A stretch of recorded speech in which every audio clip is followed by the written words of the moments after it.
UFC Abu Dhabi Robert Whittaker versus Reiner De Ridder just took place. Overall, I think it was a very solid card.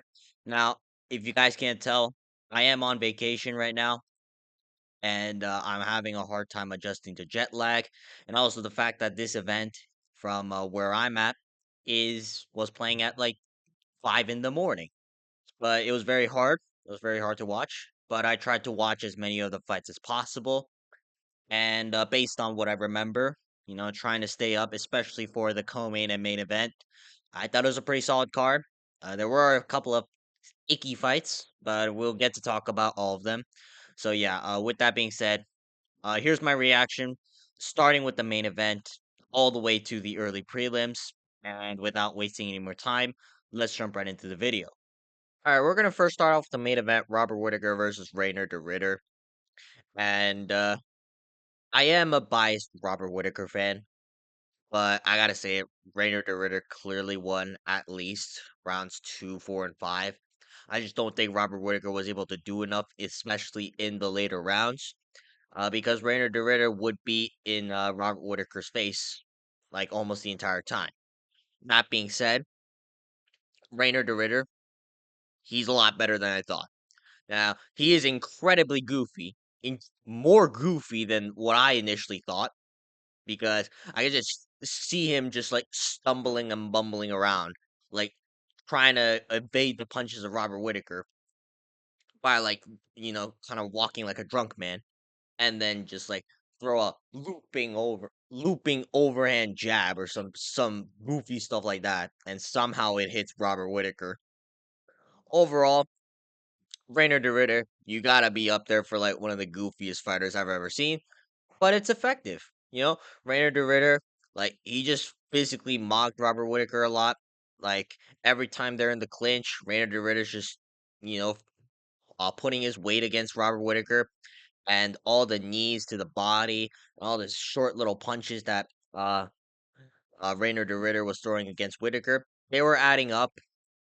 And as the fight progressed, Whittaker was starting to get more and more fatigued, and he couldn't really do anything about Reiner De Ridder in the clinch.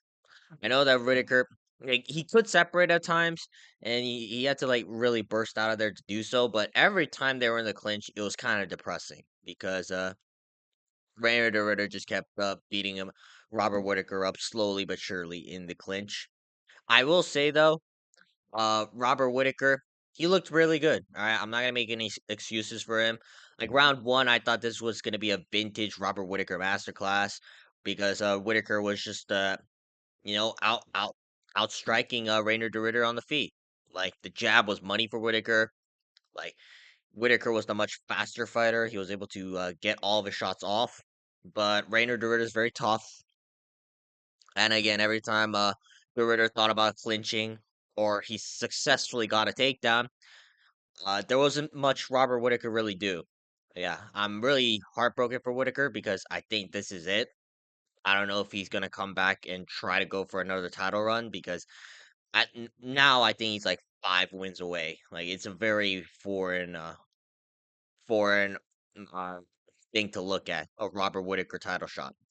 But as for Reiner De Ridder, very solid, very solid performance. Like again, I didn't really think he was going to beat Robert Whittaker, but he beat Robert Whittaker. So congratulations to Reiner De Ridder, and hopefully we get to see more of his goofy antics. All right, DDP versus Reiner De Ridder.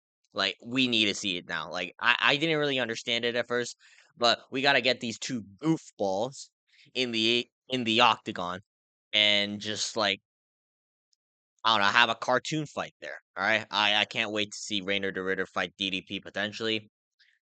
Maybe they won't give it to him if Hamzat's, coming off a win. I think if Hamzat beats DDP, then Reiner De Ridder's probably gonna need one more win. But if DDP beats Hamza Chimaev, we gotta book Reiner De Ridder against him right now, right after. All right, now moving on to the co-main event, Peter Yan versus Marcus McGee. This went about as well as I expected. The first round, a little bit nerve-wracking. Marcus McGee was landing like the more damaging shots. I know Peter Yan wasn't necessarily like in danger in any way, shape, or form, but again, Peter Yan's very slow in the first round. Like he's like taking time downloading data, and as a result, it kind of leaves a lot of openings for his opponents. And Marcus McGee did a good job capitalizing. But by the second and third round, Peter Yan started making his adjustments and started just walking down Marcus McGee. The second round, nasty combinations Peter Yan was throwing. Unfortunately, Marcus McGee was able to get it combinations of his own, but at the same time, Peter Yan, he just looked like a lot cleaner and technical of a fighter than Marcus McGee in the second round. And in the third round, Peter Yan using the Marab tactics and just holding Marcus McGee up against the cage because Marcus McGee didn't really bother to fight hands. He was just content staying in the clinch as long as he didn't really get kneed in the face or anything like that. So Peter Yan, I don't know, he just went about as I expected. The first round, he fought through some adversity, but rounds two and three, he did a good job. And shout out to Marcus McGee for like making this a good fight because he really did bring it. Like I know in the third round, he kind of just like accepted the fact that Peter Yan was gonna need the crap out of his thighs, but hey, like, I guess you learn from experience. Like Peter Yan, it wasn't that long ago when Marab Davalishvili was the one kneeing Peter Yan to the thigh nonstop. All right, so I'm glad to see that Peter Yan's like learning from his past fights and using that experience against like up and coming contenders. And as for Marcus McGee, it was a solid fight. So I got nothing really bad to say about either of these guys. And hopefully Peter Yan gets the next title shot. All right, we move on to the feature fight. We got Shara Magomedov versus Mark Andre Barriol. Now, I didn't think Shara Magomedov was really going to struggle with Mark Andre Barriol. I thought this was going to be more of like 15 minutes of just Shara Magomedov picking apart Mark Andre Barriol at that range.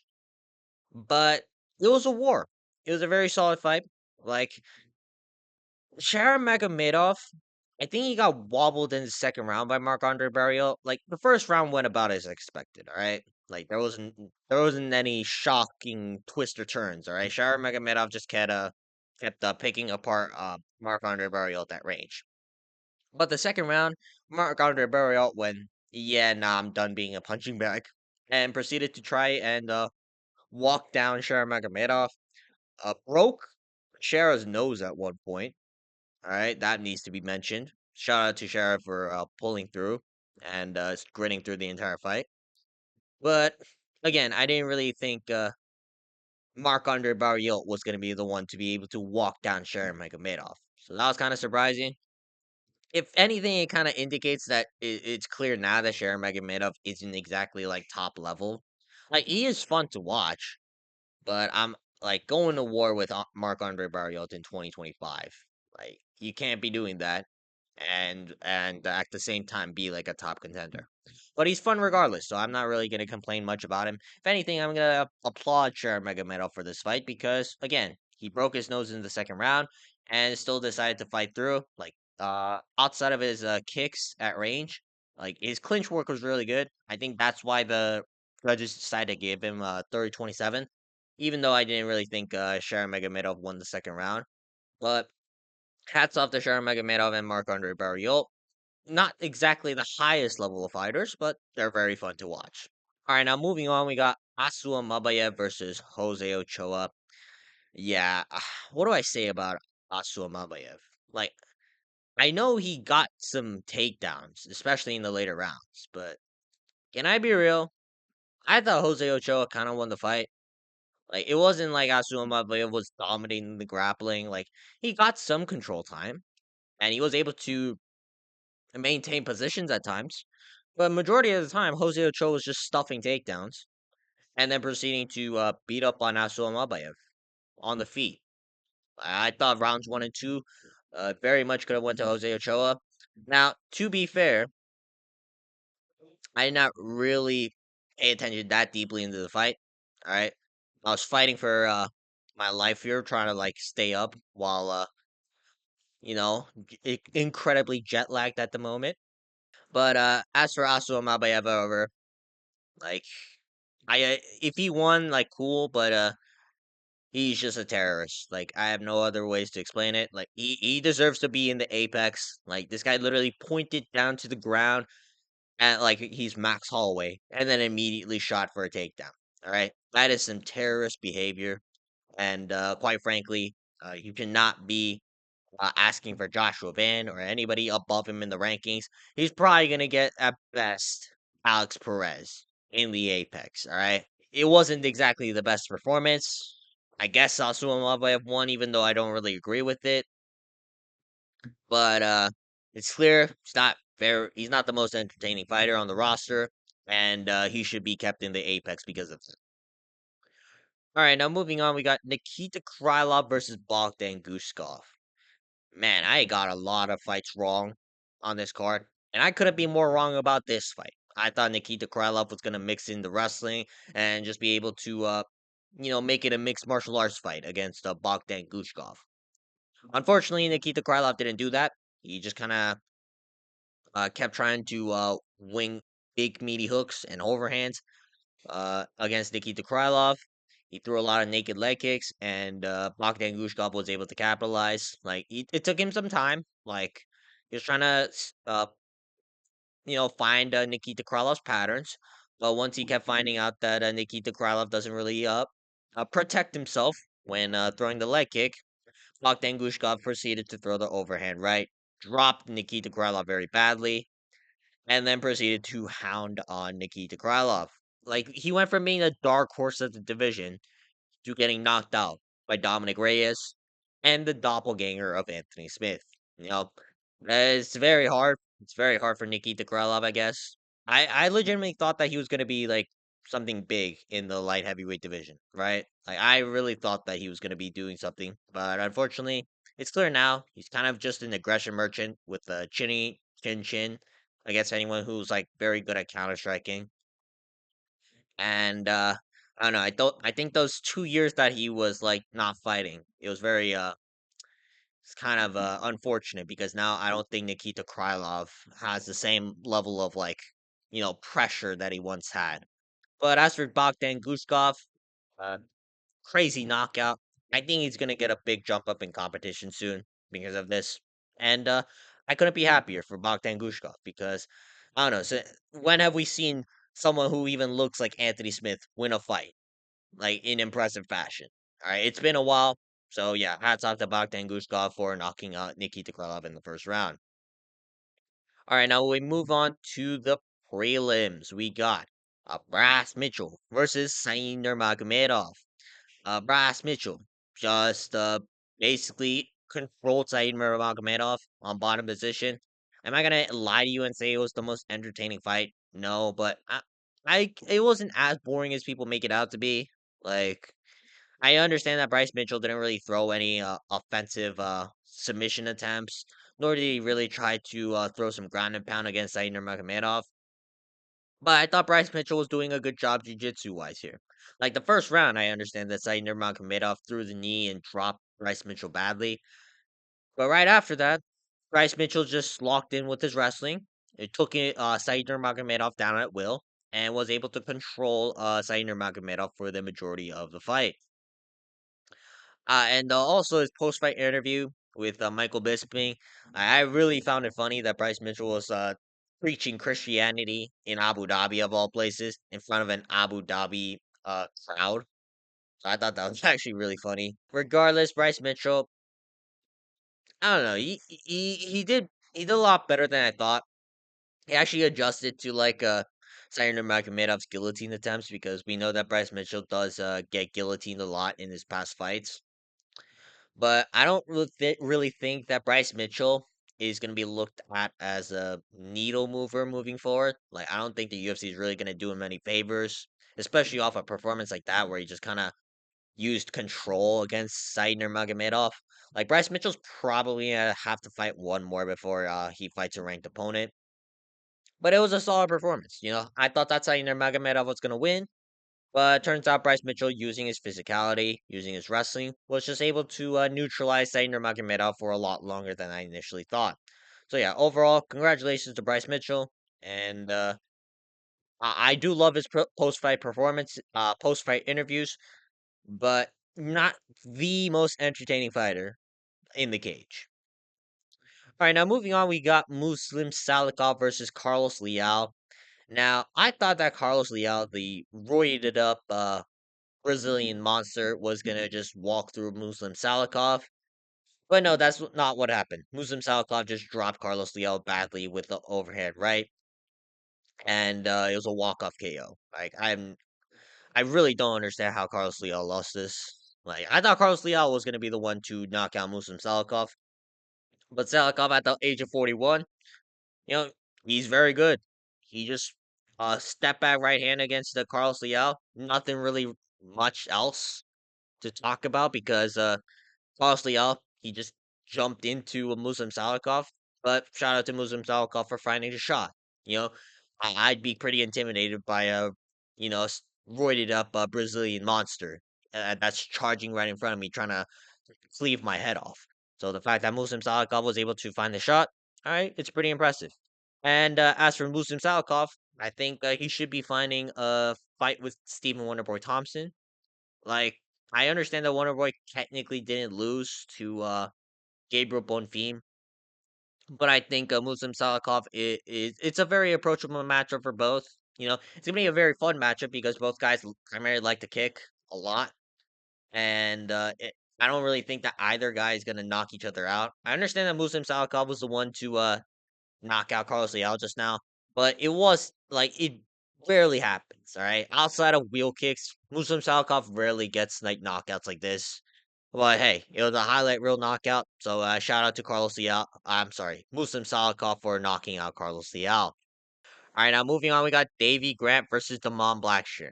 Now I was glazing the hell out of Damon Blackshear during my uh prediction video. But Davy Grant just crafted up a veteran performance against Damon Blackshear. Now the first round, Damon Blackshear actually used his takedowns, tried to control Davy Grant. I thought a couple of times he was able to find the submission, but Davy Grant did a good job defending.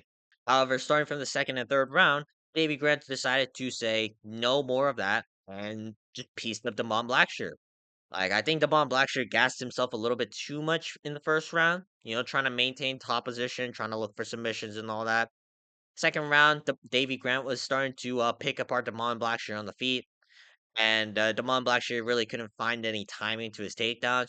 And the third round, Blackshear did try, but Davy Grant was very good at stuffing all of them. At least Damon Blackshear actually tried to shoot takedowns, all right? Like, I thought Damon Blackshear's grappling was going to be like the game changer here, and he did try to implement it. It's just that Davy Grant was well adjusting as the fight progressed. So, good job for Davy Grant. I don't know if he's going to get a ranked opponent because the UFC doesn't really like him, but it's clear now Davy Grant's like ranked level.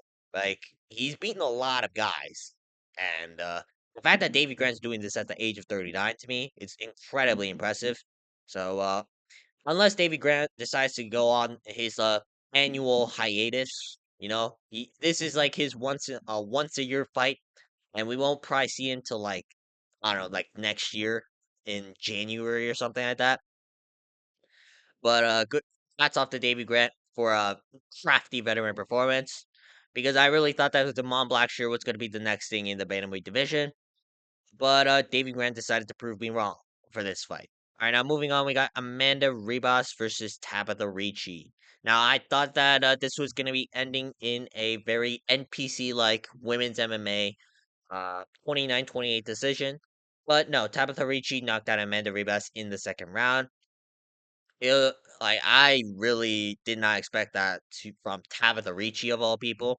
But hey, she elbowed Amanda Ribas right in the eye, and Amanda Ribas just wilted. Like, I'm not gonna say give up because I don't know, something bad might happen to Amanda Ribas's eye a couple of hours later. But yeah, it was a very stellar performance from Tabitha Ricci. The first round there was nothing much to write about, but by the second round, Tabitha Ricci was actually doing well. She was the one moving it forward, just being aggressive. It was the first time I've ever seen Tabitha Ricci win a fight decisively, like not relying on the fact that she's got a fat ass and how she's dating Callum Walsh. So yeah, good job to Tabitha Ricci. I guess I don't know what to make of this. Like, it's clear now that it's either strawweight division is not that good or that Tabitha Ricci's just getting better. Like, it wasn't that long ago where Tabitha Ricci was getting picked apart for 3 straight rounds by Yan Xiaonan. And I understand that Yan Xiaonan is really good, but I don't know. Tabitha Ricci couldn't do anything in that fight.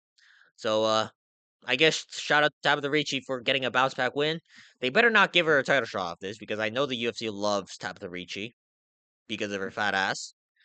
But I think she deserves a jump up in competition after that, after a performance like that, because it's very rare to see Tabitha Ricci get a performance like that. All right, now moving on, we got Ibo Aslan versus Billy Elikana. Now, this fight really annoyed me. Now, you gotta understand it from my perspective. Like, I just came off the jet like a few hours ago, and I don't know. This was the first fight I woke up to, right? And let me just say this: these two both deserve to be cut from the sport. Ibo Aslan, what the hell are you doing, brother? You did absolutely nothing for 3 straight rounds. Same for Billy Gianlucana, but he just did slightly more. I don't really care. Like, I would have made an argument for Ibo Aslan, but the fact that he fought like that for 3 straight rounds, it was just nothing but disgraceful. So I'm not really gonna talk much about this fight. I don't really care that Billy Gianlucana won. I don't think he's that particularly good either. But Ibo Aslan, I don't know, especially Ibo Aslan. He needs to be cut from the sport. Billy Gianlucana, I guess, can stay because he technically won, but I just don't care about this fight. Nor do I care about the fighters on this fight. All right, now moving on, we got Muhammad Yahya versus Stephen Nguyen. Stephen Nguyen just beat the piss out of Muhammad Yahya, right? I'm actually surprised that Jason Herzog let this fight pass the first round because I believe there were like 6 knockdowns in the first round alone. Now, maybe you're asking yourself, maybe Stephen Nguyen just has like awful finishing instincts because by the 6th knockdown, you would think Jason Herzog would call off the fight, but no. Uh, Jason Herzog for some reason just let Muhammad Yahya fight as he was developing like hematomas in both of his eyes, and it was just very sad for Muhammad Yahya. Like he was trying.